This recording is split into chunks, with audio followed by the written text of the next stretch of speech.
రంగస్థలం తర్వాత mega power star ఎలా చూడాలో అలాంటి సినిమా మీ అందరి ముందుకు జనవరి 11th రాబోతుంది.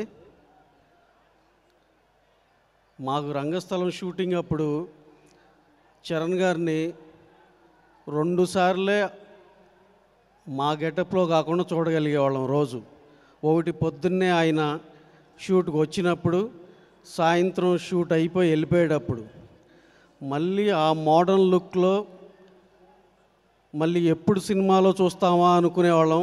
అది రానే వచ్చేసింది. అలాగే రంగస్థలం సినిమాకి ఫ్యాన్స్ అందరూ, మిగతా వాళ్ళందరూ ఎంత ఆనందపడ్డారో దాన్ని మించి ఈ సినిమా ఉంటుందని మనస్ఫూర్తిగా ఆశిస్తూ ఈ చిత్రానికి పనిచేసిన టోటల్ యూనిట్కి, నిర్మాత దానయ్య గారు, డైరెక్టర్ బోయపాటి గారికి, మ్యూజిక్ డైరెక్టర్ దేవి గారికి అందరికీ స్పెషల్ కంగ్రాట్స్ చెప్తూ థ్యాంక్ యూ.